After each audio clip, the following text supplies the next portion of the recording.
Y fíjense, el año pasado se cumplió un siglo de la muerte de Felipe Carrillo Puerto y bueno, además uno de los municipios de nuestro estado lleva su nombre. Pero, ¿quién fue y cuál fue la trayectoria de Felipe Carrillo Puerto, a quienes llamaban el apóstol de la raza, el apóstol rojo de los mayas o el dragón de los ojos verdes? Pues precisamente para platicar de esto y de mucho más, estamos haciendo contacto hasta la Ciudad de México con Jonathan Chávez, quien es historiador del Colegio de San Ildefonso. Jonathan, ¿cómo estás? Buenas tardes. Hola, ¿qué tal, Pati? Nuevamente, gracias por invitarme a platicar y espero que sea de tu agrado y de todo el público de lo que hablemos el día de hoy sobre Felipe Carrillo Puerto. Claro que sí, y bueno, vamos a empezar precisamente por la pregunta que soltamos en un inicio. ¿Quién fue Felipe Carrillo Puerto? Pues Felipe Carrillo Puerto es uno de esos personajes que la historia da de maneras muy pausadas, pero que marcan referentes en su contexto y obviamente en su realidad, ¿no? Y yo creo que eso sucede cuando las personas que adquieren esta conciencia tienen muy claro en las complejidades de su entorno y son sensibles ante ello, pues emprenden acciones. Sin embargo, también, como todos los seres humanos, porque también solemos pensar siempre que cuando es un personaje es determinante en un proceso histórico para una comunidad y que en su devenir se vuelve importante, también tendemos a hacerlos casi santos. Y no, yo creo que la historia lo que nos debe enseñar todo el tiempo es un ejercicio permanente de que quienes hacen la historia, que al final de cuentas somos todos, pero aquellos que destacan por alguna circunstancia, son humanos igual que nosotros y se enfrentaron a situaciones humanas, emotivas, circunstanciales, pero que obviamente su conciencia social, su idea de hacer esto mejor, pues fue lo que los llevó a ser un referente en la historia de los pueblos de la humanidad. Ujú. Oye, a ver, Jonathan, platícame, ¿cómo influyó, por ejemplo, la Revolución Mexicana en su pensamiento político? En efecto, antes de eso, y como bien lo decías al principio, Felipe Carrillo Puerto también es un personaje que vive entre siglos y que vive entre épocas. Ah, claro. Nace en 1874.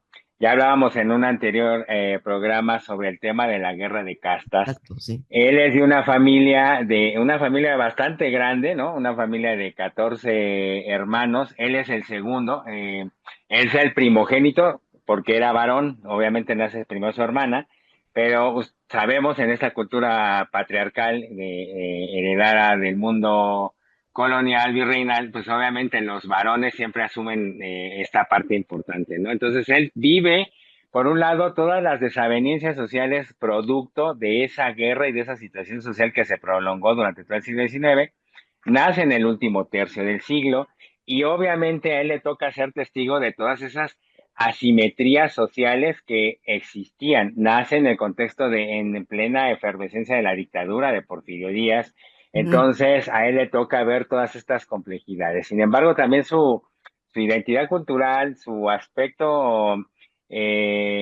físico, porque era un hombre que también destacaba mucho por su corpulencia, era blanco, de ojos claros, como decías tú, ¿no? Le tenía varios apodos o sobrenombres por ujú. estas cualidades, y eso obviamente lo marca, lo distingue en un contexto en donde hay una sociedad que está confrontándose conmigo misma, una sociedad donde el indigenismo, maya ha sido objeto de todo tipo de abusos, de vasallajes por parte de la casta divina, que era la que generaba toda esta simetría también. Una industria nequenera que también era la que había convertido a Yucatán en una tierra de monocultivos. Entonces, era un caldo de cultivo en donde él le toca vivir situaciones. Una de las más tempranas es aquella cuando justamente allá en Motul, en la localidad, el ¿Dónde él poblado nació, donde él no? nació. Ah, Así es, pues las oligarquías, los grupos estaban segregando a la gente, una especie, para ponerlo en contexto para la gente, como una especie de apartheid, ¿no? ujú. Donde, ustedes no tienen terrenos, ustedes los despojaban, y entonces se le acercó un grupo de indígenas, él dice, no, pues vamos a tirar estaban haciendo una barda, un bardón, una especie para separarlos, y entonces, pues eso le vale que entre, es el primer contacto con la prisión, ¿no? Ahí es donde lo meten a la cárcel por primera ocasión. Desde ahí ya puedes ver el tipo de persona que puedes imaginar que es, o sea, no es el personaje que ya de facto es revolucionario, sino obviamente ante la injusticia es reactivo. Y es Claro, ahí donde claro. se enfrenta a la primera situación. Entonces, en ese caldo de cultivo, en un lugar a donde no puedes voltear, porque obviamente las oligarquías gestadas y que obviamente el poder central, siempre este centralismo rampante en México, en nuestra historia nacional, en donde predomina una dictadura, pues no hay para dónde mirar.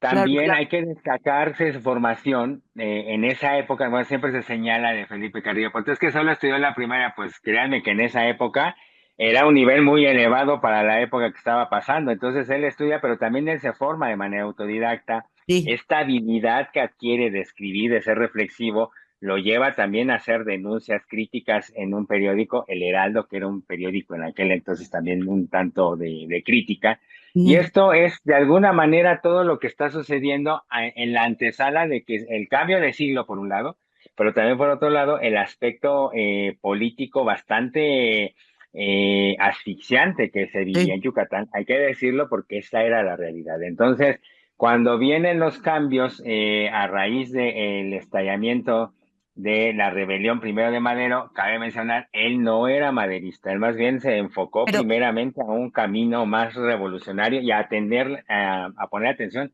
en los indígenas de la región. Sí, dime, Pati.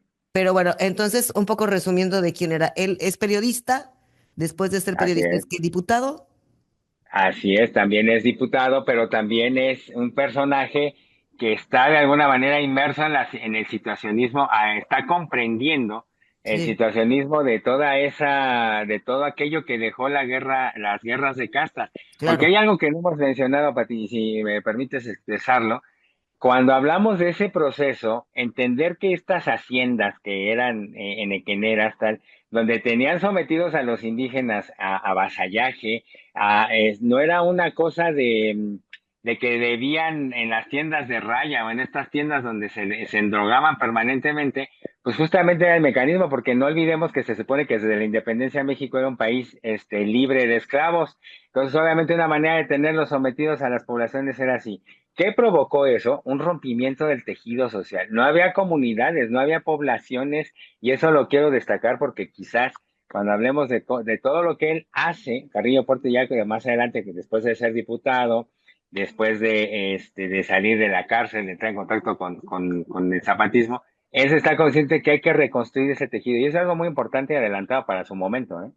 Ujú, sí, claro. Oye, pero después logra ser, incluso llega a ser gobernador, ¿no? De Yucatán. Así es, él va a ser gobernador entre 1922-24 aproximadamente, digo, antes que suceda, obviamente el periodo de gobierno habría sido más largo, no olvides que lo asesinan, pero justamente antes de eso y justo en el momento antes de ser diputado también, él tiene otro evento en donde justamente cuando empieza a tener ya una visión más política, si así lo podemos llamar, tiene un enfrentamiento, bueno, y él dispara y obviamente asesina a una persona, lo que lo hace estar en prisión aproximadamente año y medio. Esto sucede por ahí de 1914.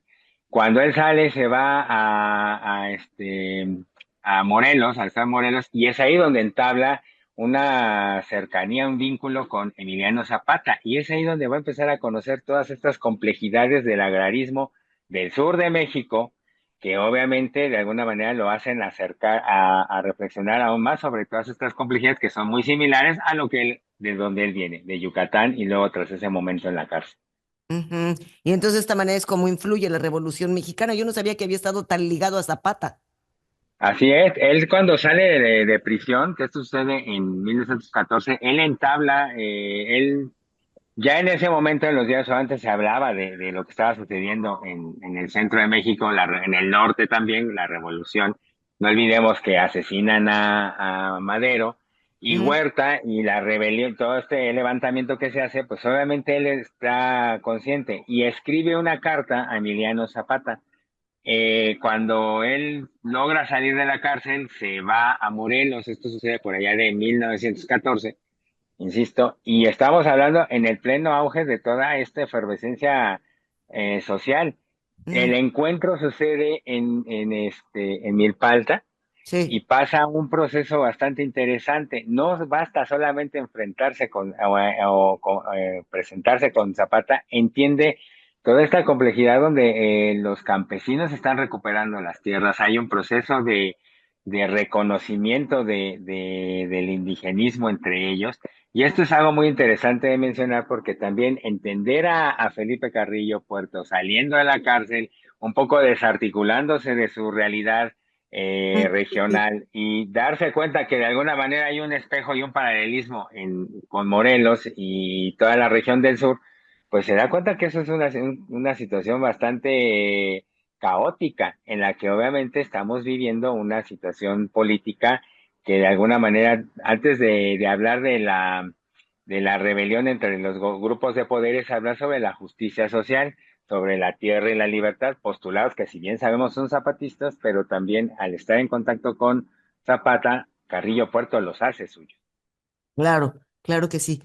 Híjole, bueno, pues ya se nos terminó el tiempo, mi querido Jonathan, para variar. Ya siempre es muy interesante platicar contigo.